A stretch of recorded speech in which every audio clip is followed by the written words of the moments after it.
Welcome back, everyone, to another Minecraft episode. It's a bit melancholy here today, isn't it?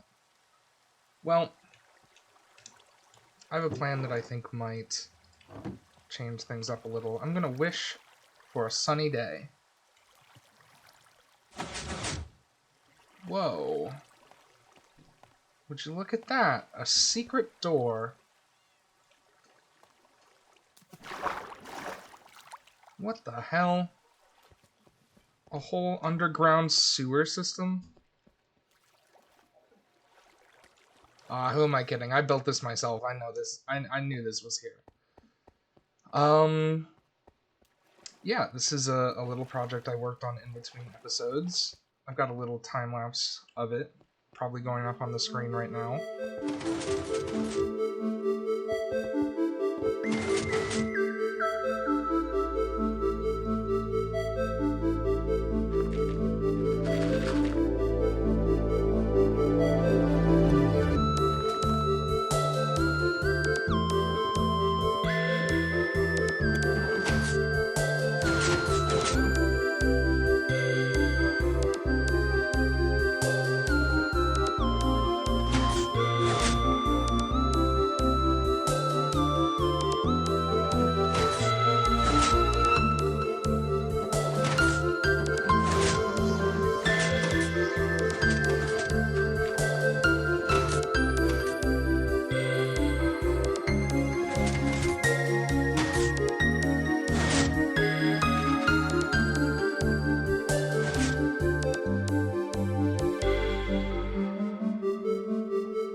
And I really enjoy it. I think it's turned out very well. I like all the decorative aspects. Especially as you can see here. This pipe right here. If I can get in it.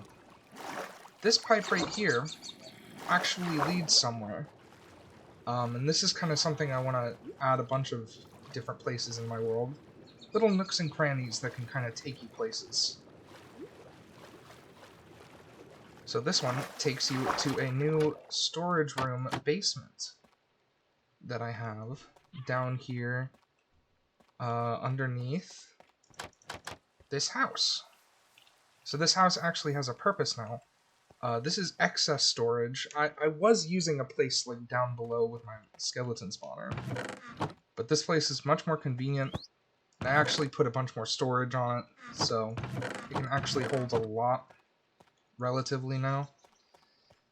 And if needed, I can always expand, add it downstairs or something. You know,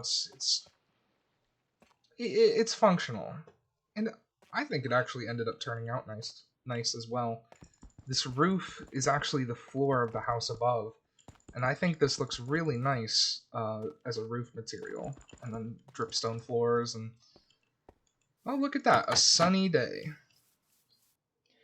So, yeah, my world has been progressing pretty smoothly recently.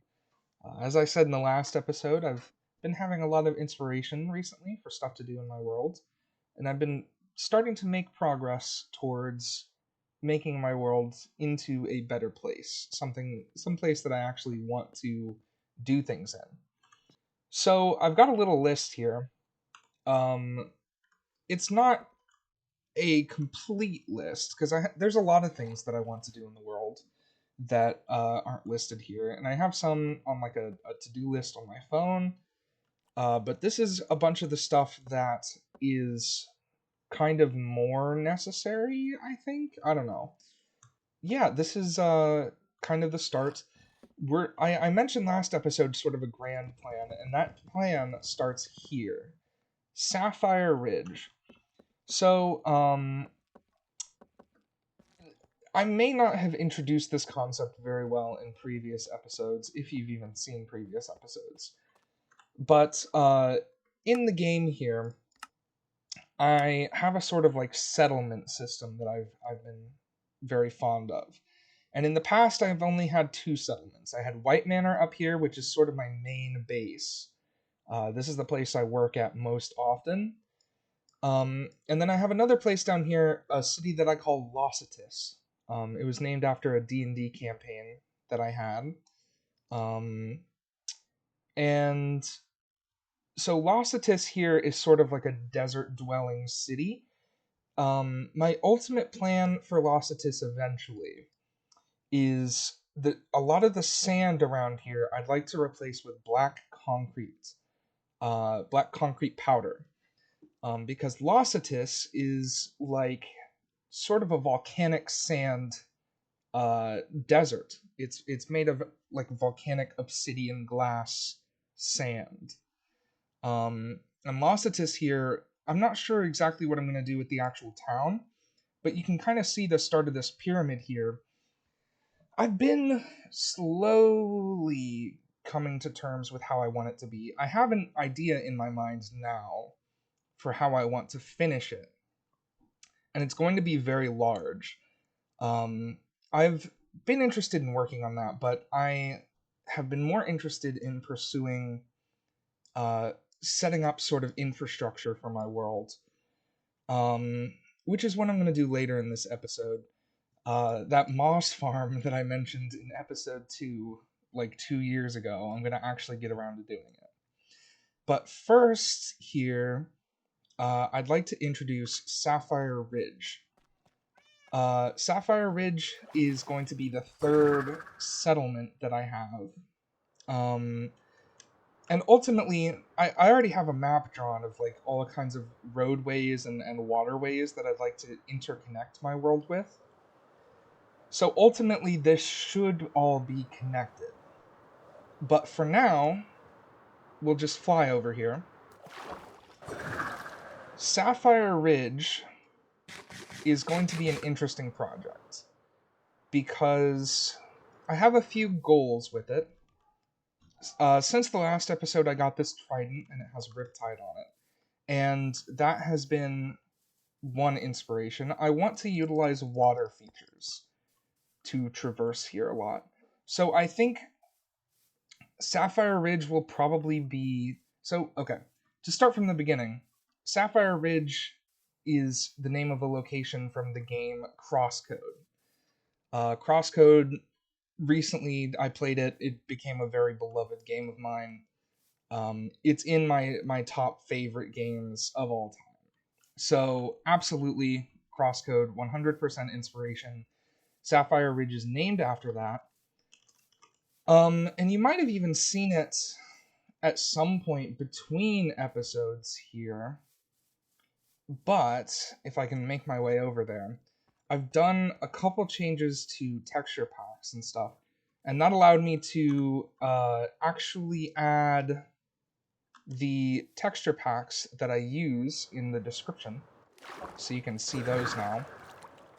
But I changed one of the things I changed in my own private pack is I made Amethyst Sapphire. So the lore behind my Sapphire Ridge here is going to be that they use a lot of sapphire because they produce a lot of sapphire. And in terms of the rest of the themes, I want it to be very flowery. I want it to be lots of bamboo, very, very dense bamboo. And I'll probably do some kinds of floating islands with water features on top so that you can kind of dart between them with your trident. And in general, the style of architecture I'm going for is a lot like Etho's Season 10 Hermitcraft architecture style. The sort of he has a very colorful and unique design. It's kind of Japanese, but not really. It's very interesting. But that's what I'm going to be going for. And yeah, hopefully all this will be connected. Another small thing I'll mention, I want to put ports, like specified port, either neighborhoods or like cities themselves, to connect these places by boat. So right here we're going to have a port. I named it Cross Tide. And right here, somewhere approximately, we're going to have a port for Lossitis. and it's going to have to traverse the desert to actually get there because, you know, there's not a lot of water access here. But and I named this Alexandria because I'd like to put a lighthouse here, and it's on a desert. It's like Alexandria. And eventually there are other places I might reach out to try and make more settlements, but I think 3 is definitely enough for now, considering I haven't even really finished one of them. So, yeah, that's a general overview for now. But for the rest of this episode, I'm going to be working on a moss farm. A bone meal surplus would certainly be nice going into this, so that I have a lot of bamboo to work with. And I think I might put the moss farm underground.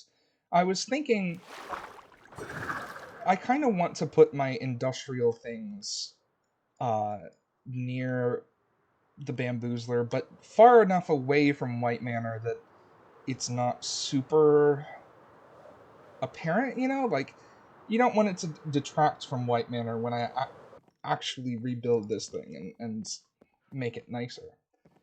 And that place kind of sticks out like a sore thumb. So I was thinking I would put it behind there, but now I think I'm just going to put it underground in the sewer system. I think that will link up very well, because I'm going to have sewer lines running everywhere. And, you know, it'd be an interesting way. I could put it, like, right here, you know? And, just kind of... I'd need to dig down a decent bit, because it's a tall farm. I don't know. I definitely wouldn't want it to be super tall sticking out above ground, but we'll figure it out.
Alright guys, after nearly 2 years, if not more than 2 years, I think it has been more than 2 years, my moss farm is done.